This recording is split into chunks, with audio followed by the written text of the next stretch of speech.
असदुद्दीन ओवैसी उप मुख्यमंत्री पर राजी नहीं होगा।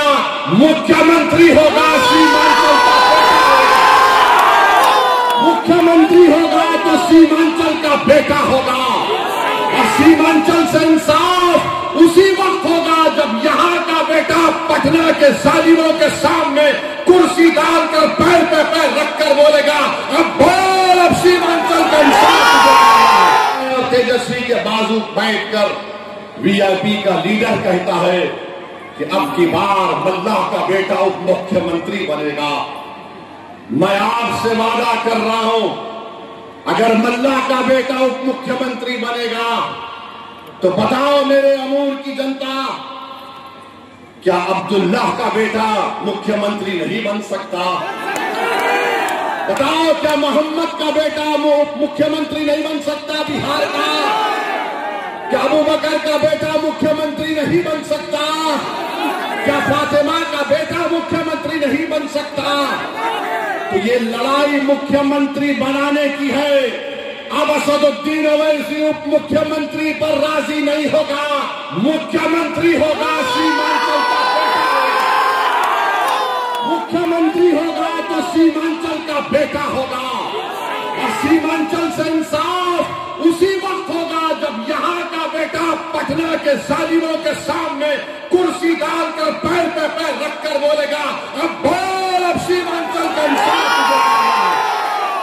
ये ताकत आपको देना है, ये ताकत आपको अपने वोट के जरिए देना है।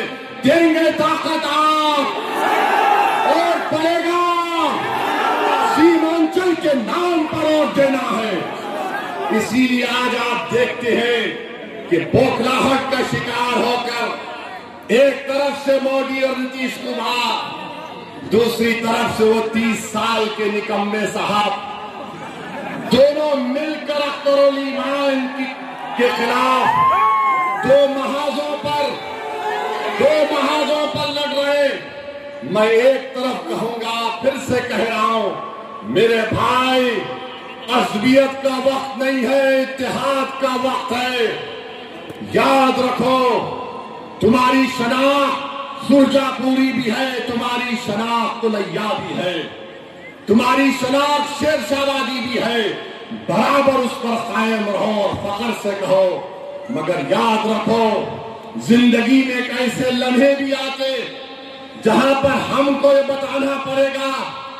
अगर कोई कहता है कि ओवैसी हैदराबाद से आया, मुझे आज किसी ने पूछा कि इसका क्या जवाब दे।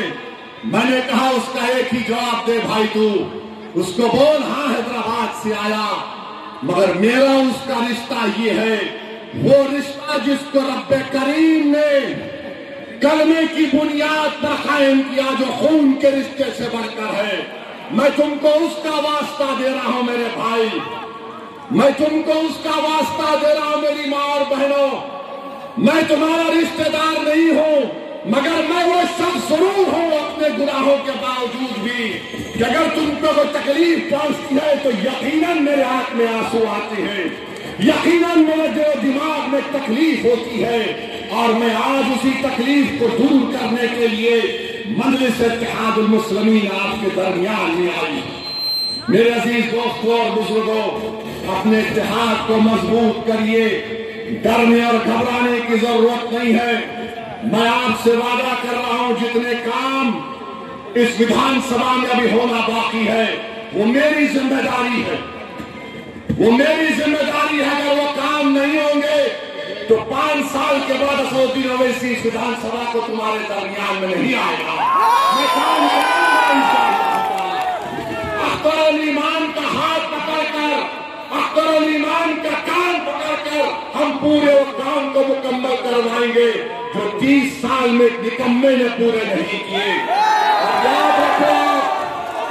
याद रखो, जो जेडीयू का उम्मीदवार है वो मोदी का चेहरा है, जो जेडीयू का उम्मीदवार है वो मोदी का एजेंट है, जिसने हमारे वक्त के खिलाफ कानून बनाया।